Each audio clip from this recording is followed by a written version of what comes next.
लकड़ी पे की गई इन कारीगरी को देखकर आप समझ ही गए होंगे कि हम लोग क्या दिखाने की कोशिश कर रहे हैं। लेकिन बात यह है कि क्रिएटिविटी जिसे हम कहते हैं उसके लिए समय चाहिए। समय के साथ ये निखरती है और जब उसके बाद जो उसका अंतिम रूप आता है वो बहुत शानदार होता है। आज मैं मिलवाता हूँ आपको एक ऐसे वरिष्ठ पत्रकार से जिनका शौक है इन लकड़ियों पर अपने हुनर का जादू दिखाना।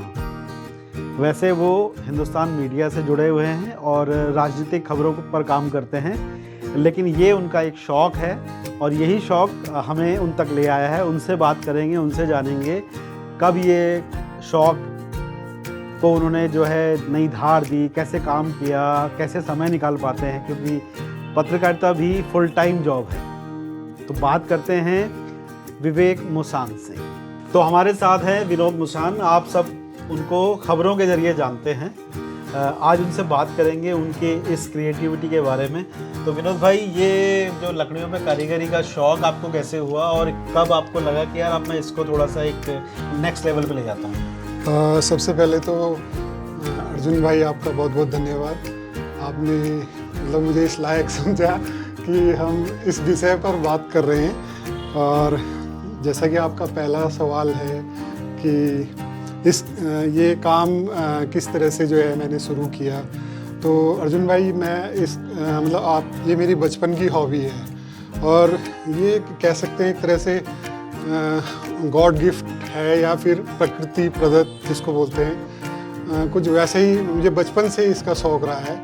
तो मैं गांव में रहता था, तो गांव में ही जंगल के किनारे हमारा घर हुआ करता था और वहीं से हम क्रिकेट खेलने जाया करते थे जंगल के किनारे ग्राउंड में।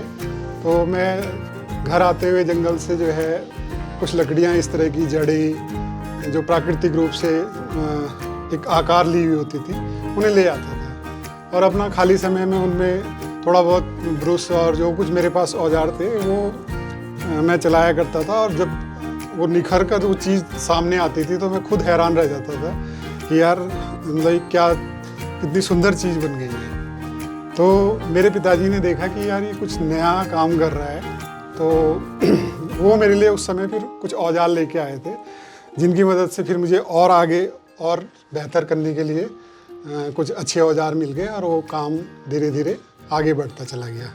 इंटरमीडिएट करने के बाद हम गांव से निकलकर शहर में आ गए आगे कॉलेज की पढ़ाई करने के लिए।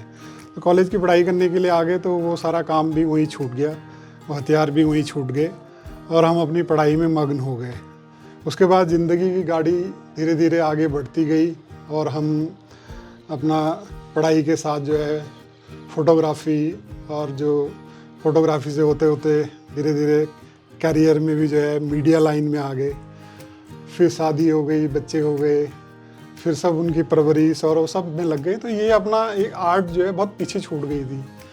अब जाकर कहीं थोड़ा सा जीवन में जब स्थिरता आई, बच्चे थोड़ा बड़े हो गए, कॉलेज जाने लगा है बिटिया भी अब इंटरमीडिएट में है, तो अब वापस से जो है मैंने अपने उस शौक़ को ज़िंदा किया।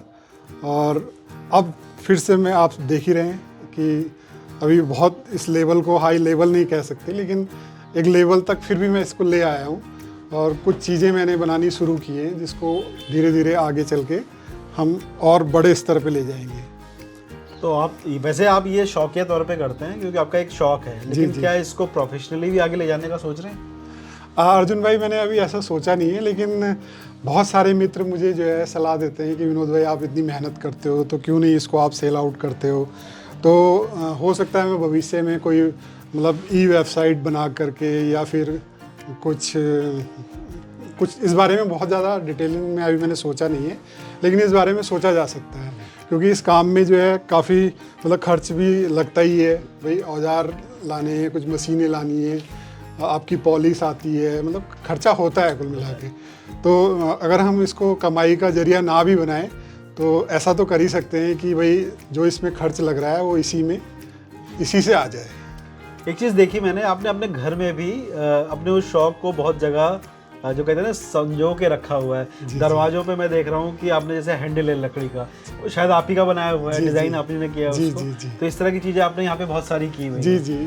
उसके पीछे क्या था कि आप ये देख रहे होंगे मेरा एक छोटा सा कोना है, इसको आप मेरा मतलब वर्कशॉप भी कह सकते हैं। और मैं अपना मतलब जितने समय मैं घर में रहता हूँ अधिकतर समय मेरा यही बीतता है। तो मैंने एक छोटी सी कॉटेज बनाई। ये भी मेरा एक सपना था।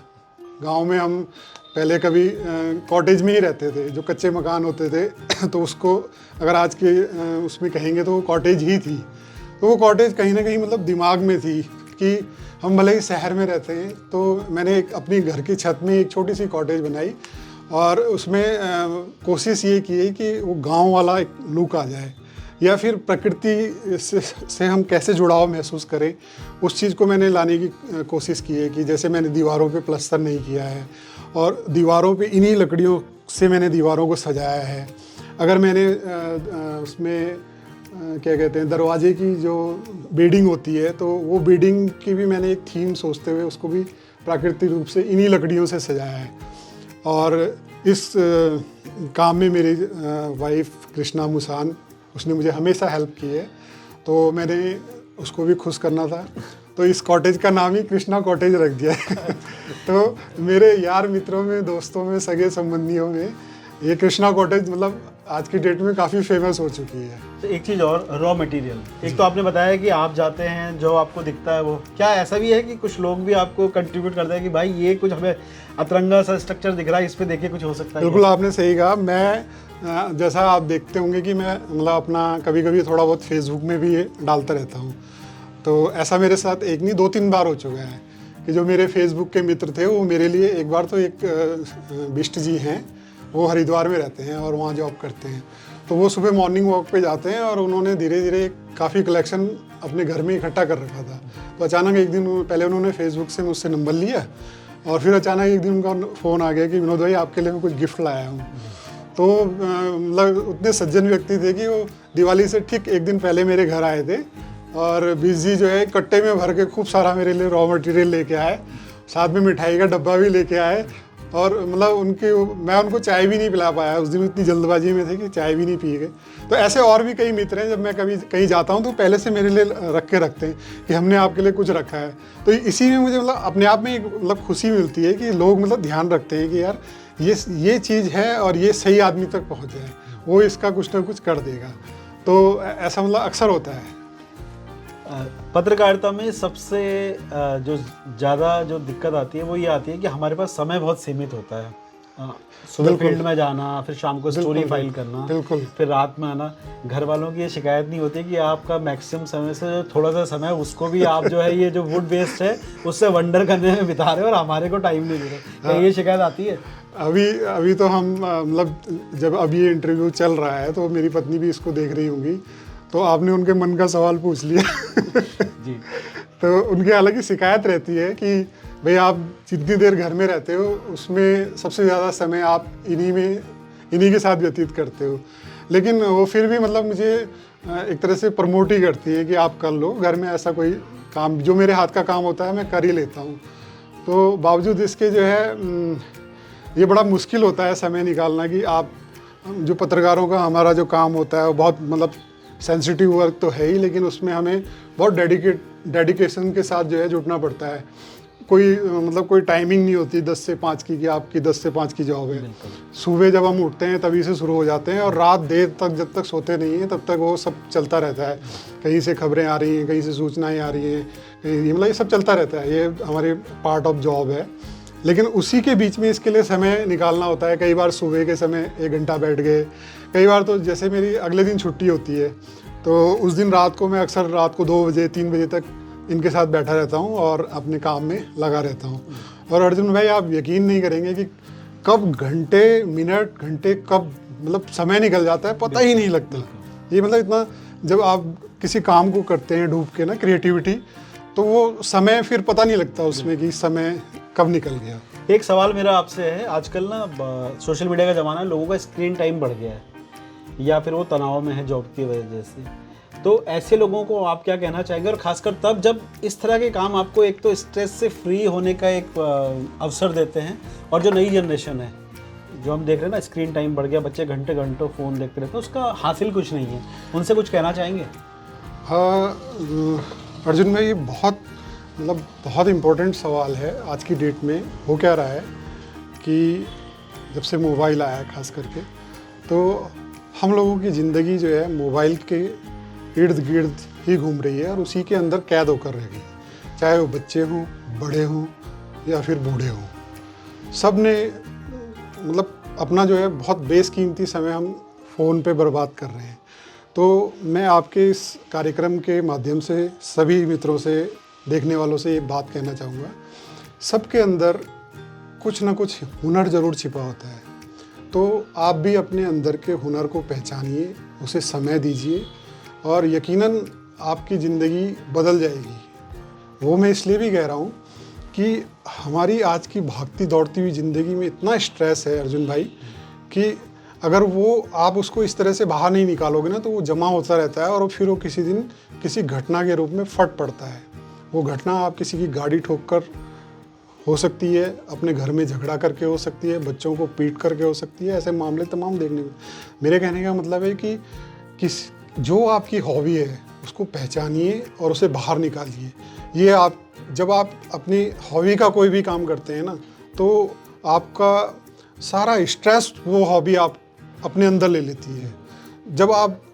तब आपको ना बीड़ी की तलब लगती है, ना आपको तंबाकू खाना होता है, ना आप शराब के बारे में सोचते हैं। फ़ोन तो बहुत दूर की बात है, आप उसमें इतना घुस जाते हैं भीतर, इस सारी दुनिया को भूल जाते हैं और खुद को ढूंढने की कोशिश करते हैं, जो आज की डेट में बहुत ज़रूरी है। इंसान दुनिया में बहुत कुछ देख रहा है, लेकिन खुद को पहचानना भी बहुत ज़रूरी है। उसके लिए कोई म्यूज़िक, कोई इंस्ट्रूमेंट बजाइए, कोई कुच्ची चलाइए, आर्ट में अपना हुनर दिखाइए, जिसके अंदर जो हुनर है। तो कुछ ना कुछ चीज़ें, क्रिएटिविटी ऐसी कीजिए कि आपके जीवन में स्ट्रेस कम हो और ये आपको आगे बढ़ने में बहुत मदद करेगी। एक चीज़ मैं बड़ी देर से आपके हाथ में देख रहा हूँ, ये बड़ा इंटरेस्टिंग है, पेन बना रखा है, ये आप ही ने बनाया है? बिल्कुल, ये पेन है और इसमें बाकायदा हमने रिफ़िल डाली है और ये लिखता भी है। ये अभी कागज़ में चलेगा। ऐसी बहुत सारी छोटी छोटी चीज़ें हैं, जैसे ये है, जैसे ये क्या है? ये महिलाएं इसको अपने जूड़े में लगा सकती हैं इस तरह से। तो बोलते क्या हैं इसको पता नहीं कुछ है ये जी। और इस तरह की ये चीज़ें हैं, ये देखिए, ये बेल है कोई जी। और इसके साथ में ये चीड़ की एक जो गांठ होती है उसका कॉम्बिनेशन करते हुए ये इससे मैच कर गया। और ये एक तरह का सुंदर टेबल पे सजाने वाला आइटम है। एक ये बड़ा मुझे इंटरेस्टिंग दिख रहा है, ये ऐसा लग रहा है जैसे कहीं लकड़ी जल रही थी और आप उसे ले आए हैं। बिल्कुल, आपने सही पकड़ा है। ये एक दिन जो है उत्तरांचल प्रेस क्लब के जब चुनाव चल रहे थे और मतों की गिनती चल रही थी, तो उस दिन ये लकड़ी वहाँ अन्य लकड़ियों के साथ जल रही थी। तो मेरी नज़र इस पर पड़ी और मैंने इसको उठाकर ले आया। और अब इसमें देखिए, ये बिल्कुल जला हुआ हिस्सा आपको अलग ही दिखाई दे रहा है। इसमें कोई पेंट नहीं किया गया है, ये ओरिजिनल है और ये एक सुंदर आइटम बन गया है। और इसी तरह से आप ये देख सकते हैं, ये लकड़ी की डाट है। ये भी मैं कहीं ढाबे में खाने के नाश्ता करने के लिए रुका था, मैंने देखा वहाँ भट्टी में जलाने के लिए रखे हुए थे लकड़ी के गुटके। तो मैं उनसे रिक्वेस्ट करके मांग कर ले आया और देखिए इन्होंने क्या रूप ले लिया है। इनको आप कहीं भी अपने डाइनिंग टेबल में, ड्राइंग रूम में, कहीं भी रखिए, आपको एक अच्छी फीलिंग देते हैं, है ना। और ये इनमें पौधे ऐसे लगाने पड़ते हैं कि जिनको कम पानी या फिर कम उसकी, ये पौधे पत्थर में भी चल जाते हैं, ऐसे पौधे हैं। क्रिएटिविटी आपको नज़र और नज़रिया दोनों देती है। बिल्कुल सही पहचाने हो। जब आप हॉबी पर काम करते हैं तो फिर समय मायने नहीं रखता है, फिर वो पूरी रात हो, पूरा दिन हो, पता ही नहीं चलता है। हमारी ये कोशिश इसलिए भी थी कि अमूमन जो प्रिंट लाइन के पत्रकार हैं उनको आप उनकी बाईलाइन से जानते हैं, लेकिन सब में कुछ ना कुछ हुनर होता है और इस तरह के छिपे हुनर को दिखाने की ये कोशिश है।